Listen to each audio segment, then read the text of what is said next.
Bonjour les amis, alors comment allez-vous en ce dimanche 23 janvier où vous êtes bien dans votre émission 3x5 sur Radio Salaz.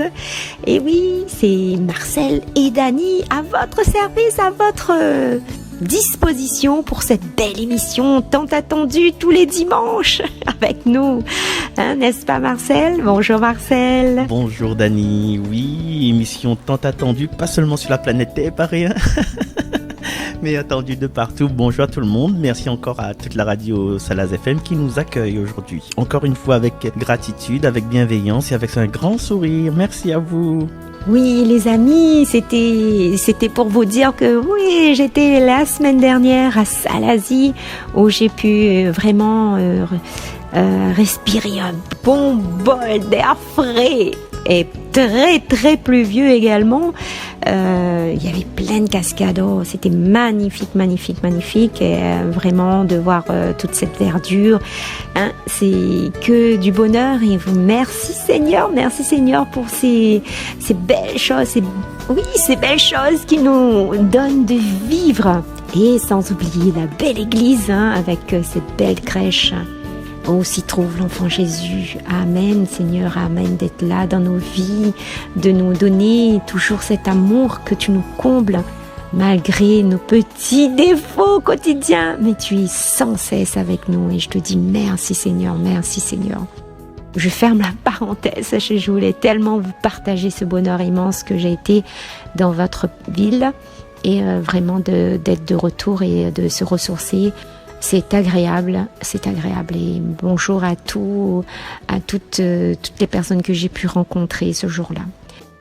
Mais avant d'écouter la première lecture et de ta réflexion Marcel, je te propose que nous chantions ce petit chanson à l'Esprit Saint comme d'habitude.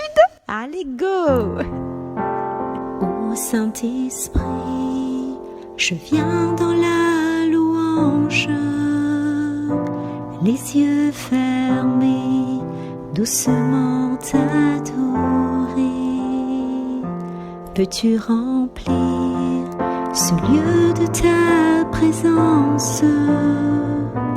Nos cœurs arides ont besoin de sentir. Brûler encore, tout comme au premier jour, quand dans ta grâce tu nous as secourus. Nous pardonnons dans ton immense amour, purifié par le sang de Jésus.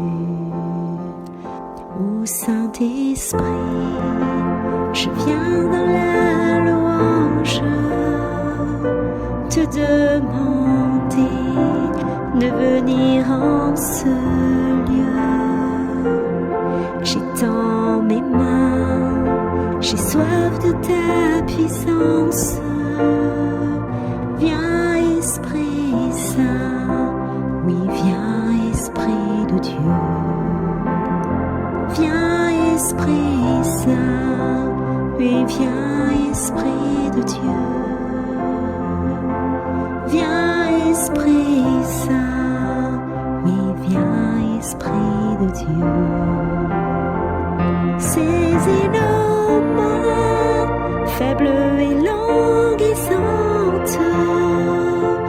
Ô Saint-Esprit, allume le feu, ton feu ardent, voilà ce qu'il nous manque. Pour que ta gloire resplendisse en ce lieu. Ô Saint-Esprit, on vient dans la louange, se repentant là où nous sommes tombés. Ô Saint-Esprit, pardonne nos offenses, qu'on te laisse toujours, Saint-Esprit dirigé, qu'on te laisse laisse toujours, Saint-Esprit diriger. Qu'on te laisse toujours, Saint-Esprit diriger.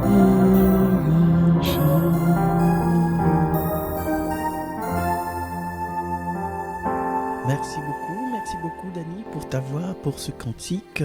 Et voilà, nous étions transportés par le souffle de vie du Saint-Esprit. Et contrairement aux autres émissions, m'y propose à vous d'intervenir là juste un instant là, juste après la lecture de l'évangile, et puis nous va écouter le premier lecture après, ou si vous voulez bien. Vous voulez bien?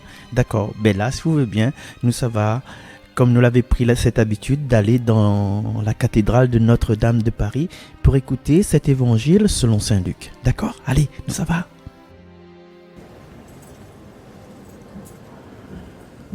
Beaucoup ont entrepris de composer un récit des événements qui se sont accomplis parmi nous, d'après ce que nous ont transmis ceux qui, dès le commencement, furent témoins oculaires et serviteurs de la parole.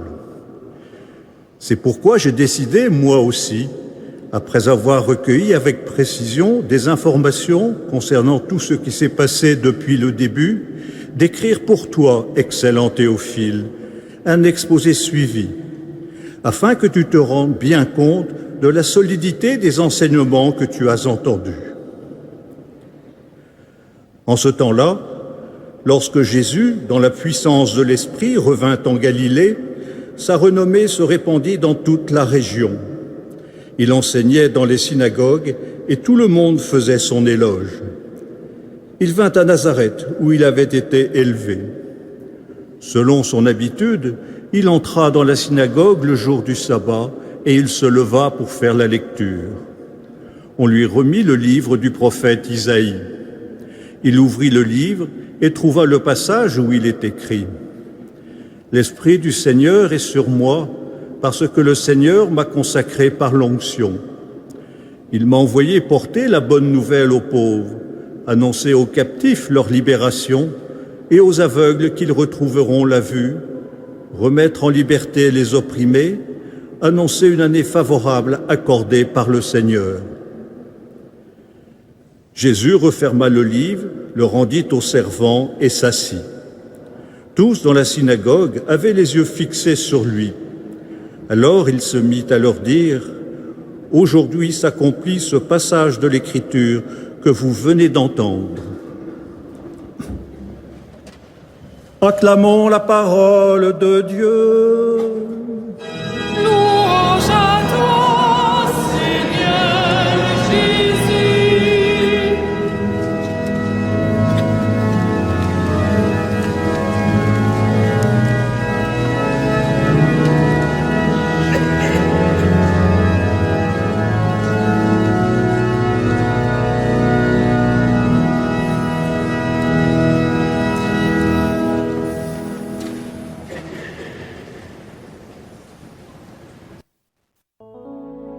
Alors les amis, Saint Luc, dans ce récit, nous informe, nous expose avec précision ses recueils, ce qu'il a comme information sur tout ce qui s'est passé depuis le début, de bien comprendre la solidité des enseignements qu'ils ont reçus par la parole. Oui, d'annoncer cette belle parole, la parole de Dieu, partout où il peut le faire. Nous pouvons justement vivre de cette parole, cette volonté d'aller la découvrir, d'aller chercher, le découvrir par soi-même, cette volonté de foncer, cette recherche personnelle. Puis Jésus, qui arrive dans la ville de Galilée et qui enseignait dans les synagogues. Retour à Nazareth, où il avait l'habitude également d'enseigner. Le jour de sabbat, il se leva et fit la lecture. Et on lui remit le livre du prophète Isaïe. Jésus, en lisant ce texte, révèle que toute toute l'écriture est accomplie, que sa parole est accomplie. Et qu'en lui, ils trouveront le salut, oui, le salut pour tous, même pour nous les amis aujourd'hui, qu'en lui, qu'en Jésus. Alors les amis, j'ai une petite question pour vous. Alors, que nous révèle la parole de Dieu, que nous révèle-t-il? Est-ce que c'est un vécu des temps anciens ou est-ce qu'on doit le vivre pour nous aujourd'hui? Est-ce que c'est un récit de Jésus aux temps anciens ou au contraire?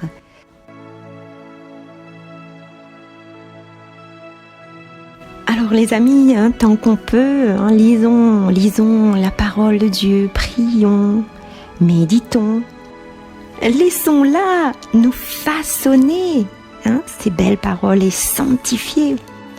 C'est-à-dire que nous également, nous toutes les amis, en le lisant, nous pourrons également vivre pleinement notre histoire avec ces mots.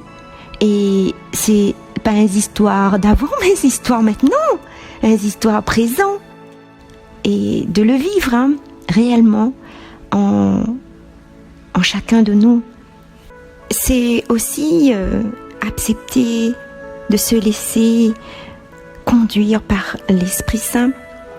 C'est cette recherche en nos cœurs. Et nous verrons que la parole qui dit reflète dans notre vie, dans ta vie, parce que il fait des merveilles. Et sûr les amis, qu'il y a quelque chose de particulier pour chacun de nous qui nous attend en prenant le temps de la méditer, en se rapprochant un peu plus de Dieu.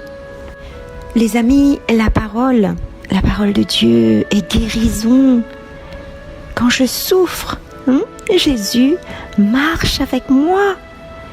Il m'aide à ne pas faiblir face à ma situation, à me relever.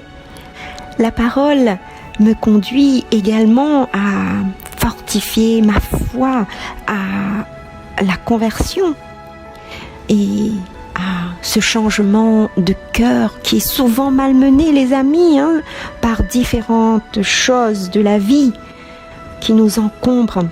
Et oui, la parole nous donne l'Esprit Saint, le fil conducteur qui nous attache à Dieu et qui nous fait avancer, comme dans ce passage de Luc qui nous parle de Jésus, qui dans toute sa puissance enseignait dans la synagogue et commençait par dire l'Esprit du Seigneur,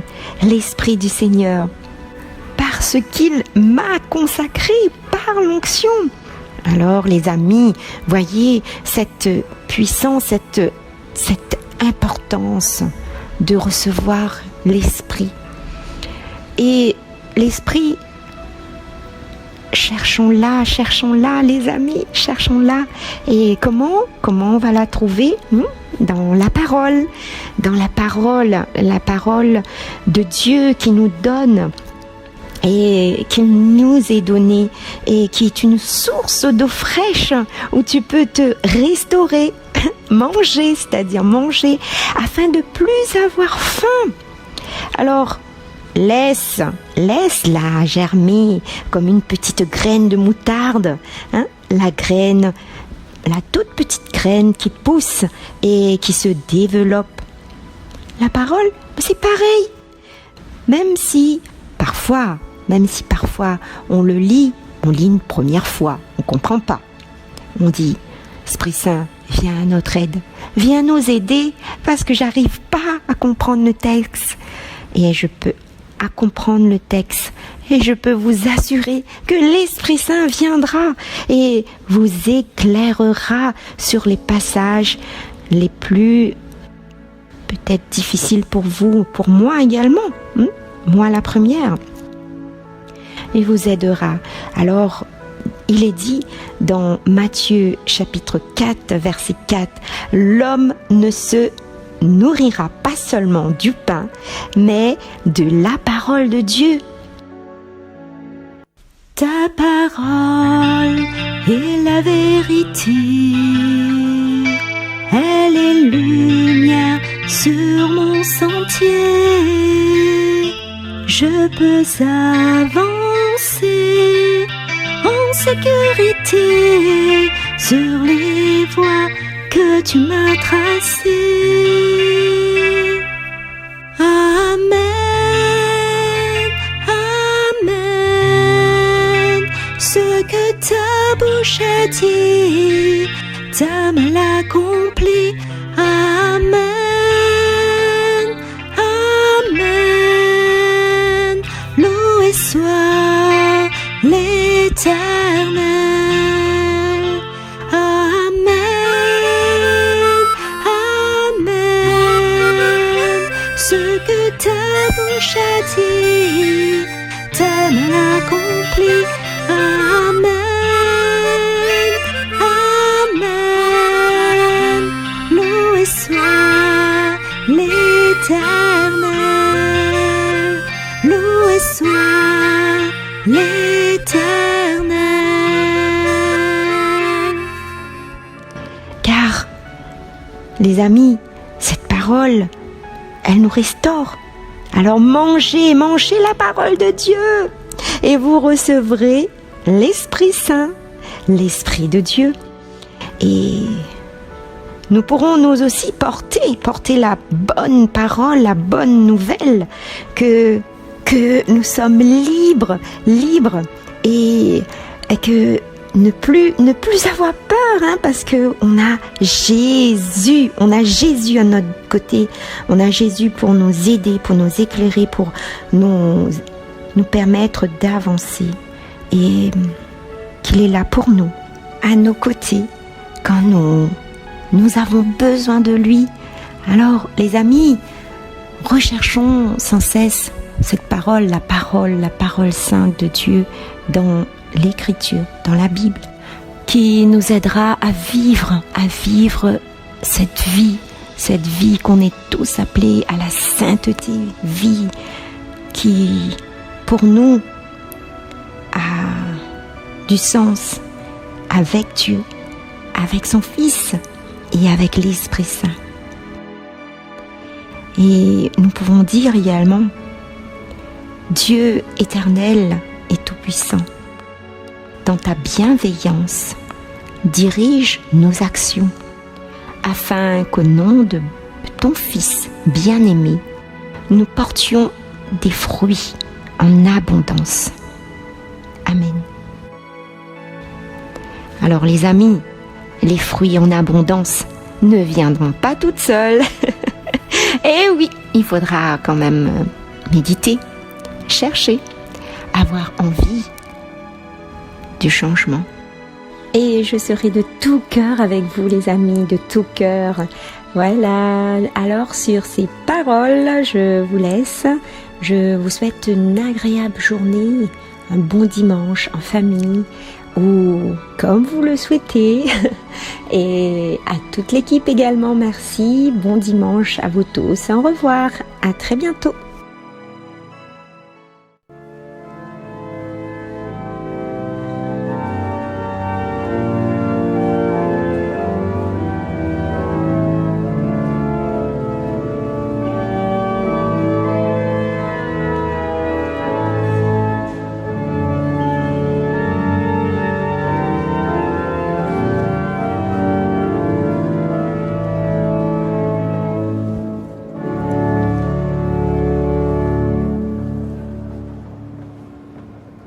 Lecture du livre de Néhémie. En ces jours-là, le prêtre Esdras apporta le livre de la loi en présence de l'assemblée, composée des hommes, des femmes et de tous les enfants en âge de comprendre. C'était le premier jour du 7e mois. Esdras, tourné vers la place de la porte des eaux, fit la lecture dans le livre depuis le lever du jour jusqu'à midi, en présence des hommes, des femmes et de tous les enfants en âge de comprendre. Tout le peuple écoutait la lecture de la loi. Le scribe Esdras se tenait sur une tribune de bois construite tout exprès. Esdras ouvrit le livre.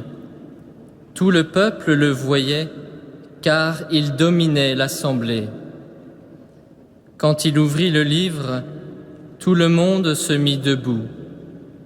Alors Esdras bénit le Seigneur, le Dieu très grand, et tout le peuple, levant les mains, répondit « Amen, Amen ». Puis ils s'inclinèrent et se prosternèrent devant le Seigneur, le visage contre terre. Esdras lisait un passage dans le livre de la loi de Dieu, puis les Lévites traduisaient, donnaient le sens et l'on pouvait comprendre. Néhémie, le gouverneur, Esdras qui était prêtre et scribe, et les Lévites qui donnaient les explications, dirent à tout le peuple : Ce jour est consacré au Seigneur votre Dieu. Ne prenez pas le deuil, ne pleurez pas. Car ils pleuraient tous en entendant les paroles de la loi.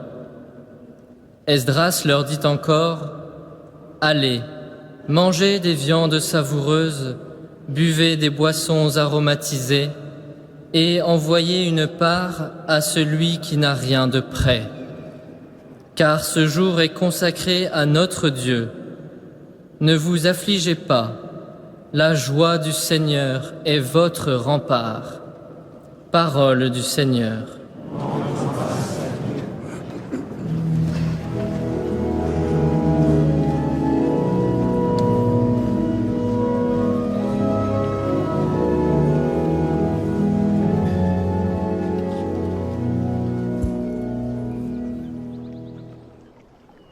La joie du Seigneur est notre rempart.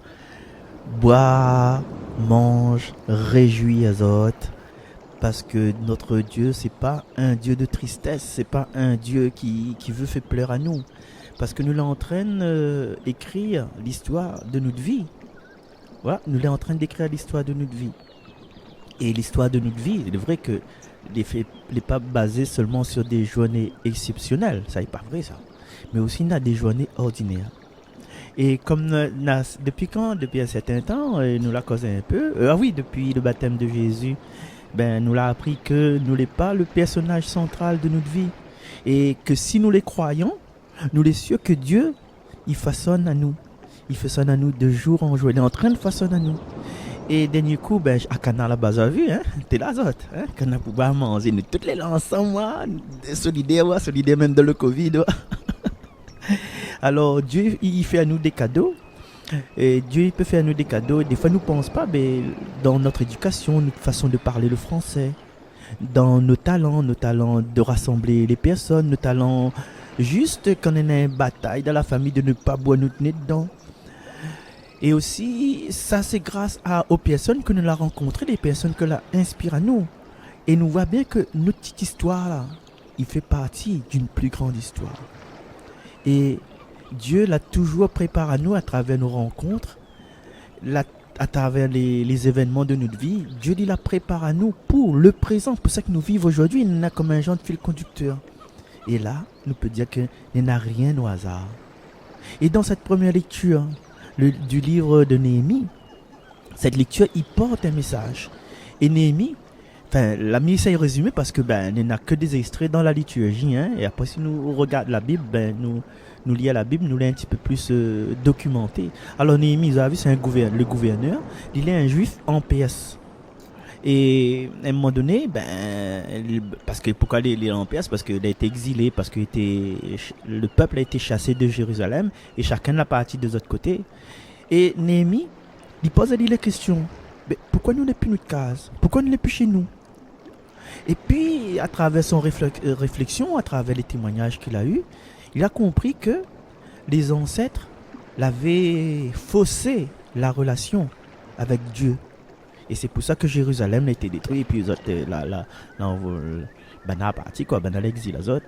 Et Néhémie il rêve d'un retour au pays. Donc il veut rebâtir la ville. Et voilà, ben il rencontre 2-3 personnes, etc. avec Esdras, tout ça. Et les autres arrivent là-bas pour faire une célébration. Et cette célébration, vous avez, commence dès le début du jour. Et il passe même midi. Imagine une émission 3 fois 5, il commence le lever du jour et finit dans le midi. Là, ça cherche à moi.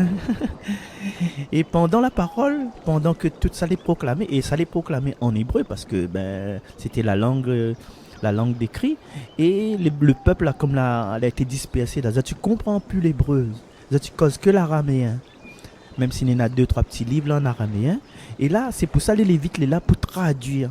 Et quand le peuple il rend compte qu'il y a un fossé énorme entre l'attente de ce Dieu d'amour, ce Dieu créateur, et les autres façons d'agir, ben ils prennent conscience et puis ils pleurent.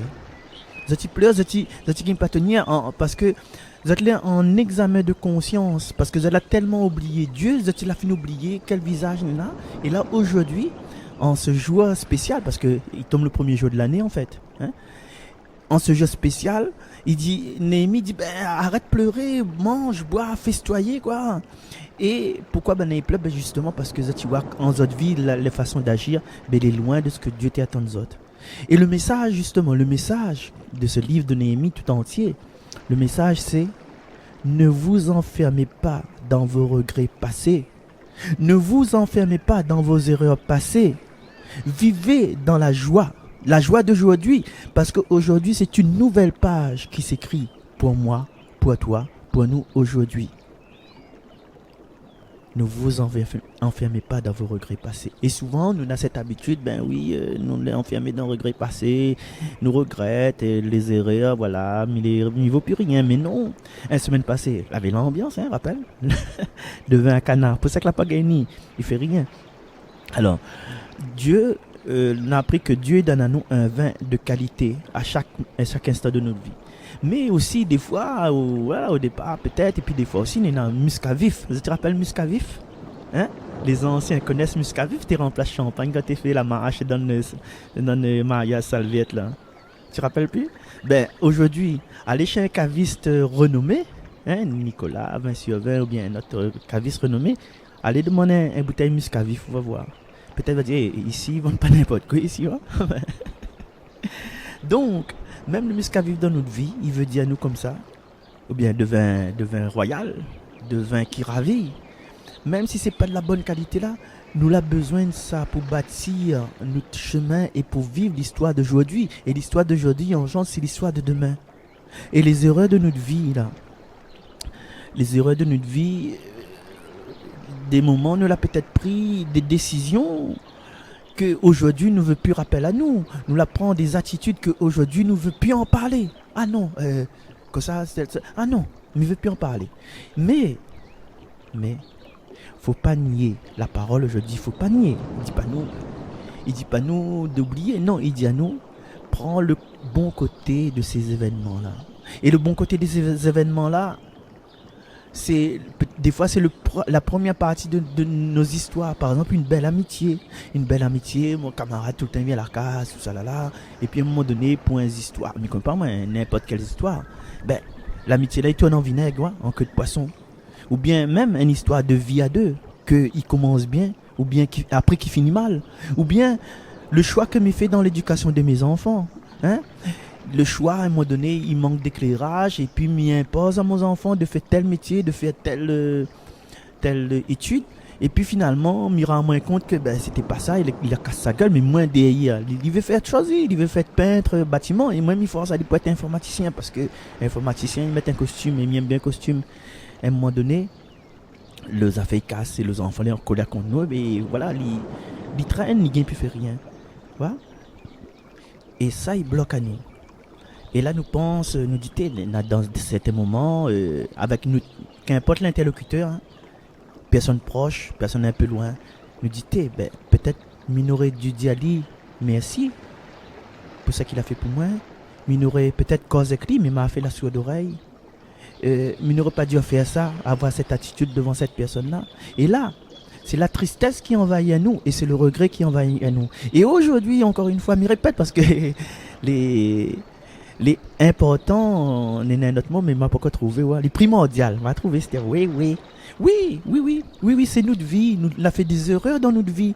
Notre vie, là, pas porte à nous tout le temps beaucoup de bien pour nous et pour l'autre personne. Et quand nous blessons l'autre personne, nous aussi, nous sommes nous blesser. Oui, mais Néhémie, dans son livre, il dit à nous, ne restez pas, m'y mettre en pour nous, ne restons pas enfermés dans nos regrets passés, ne restons pas enfermés dans nos erreurs passées.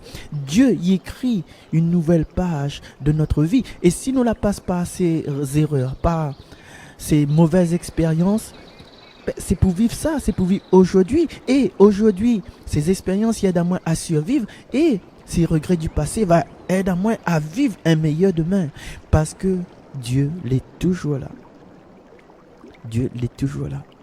Et des fois, quand nous ne gagnons plus, nous rôdons pleurer, et ben les parties du regret de longtemps là, ben pas avec ça quoi, lâche prise, laisse ça pour Dieu, nous les dépasser. Donc il faut nous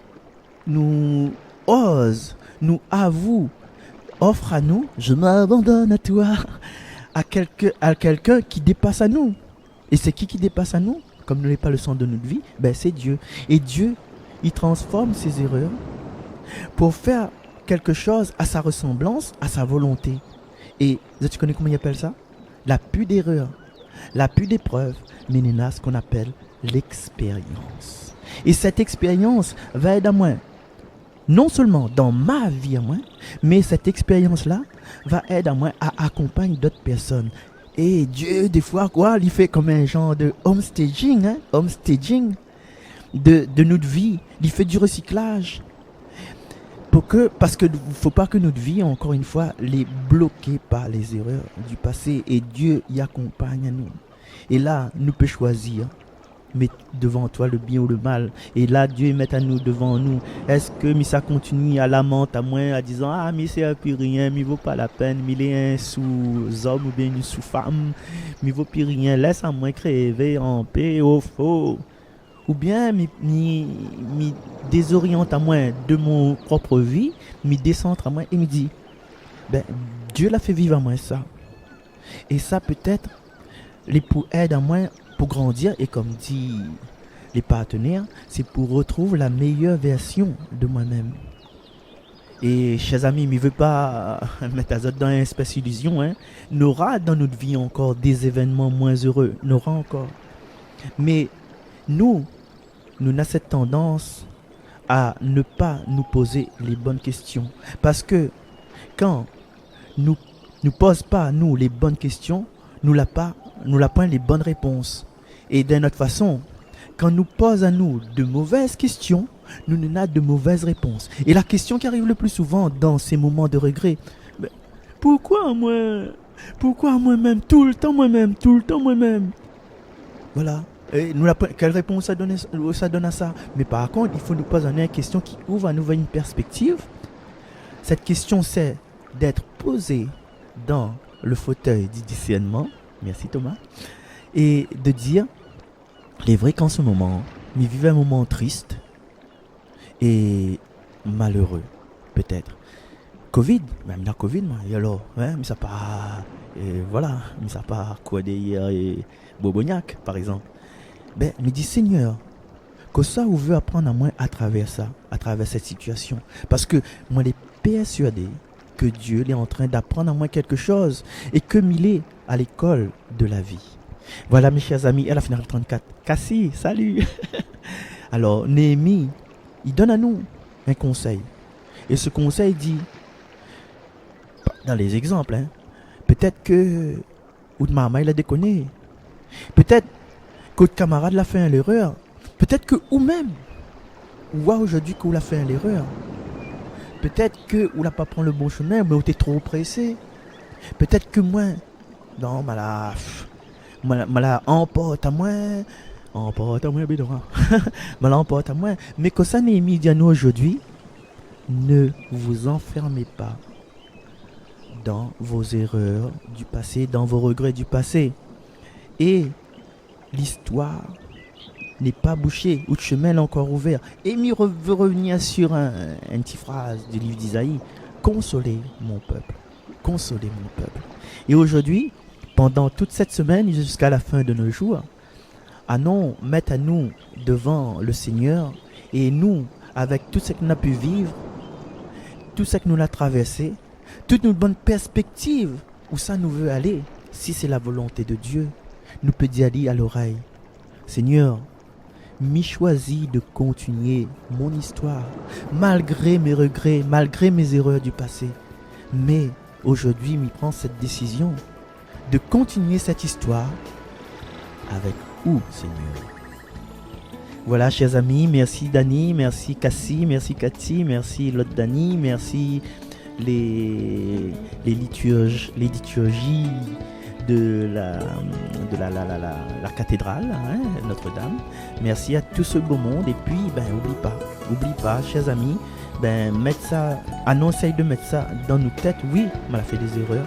Oui, c'est mon vie, mais le message, ne vous enfermez pas dans vos regrets, dans vos erreurs du passé, et continuez mon histoire, Seigneur, mais pas tout seul, mais avec toi.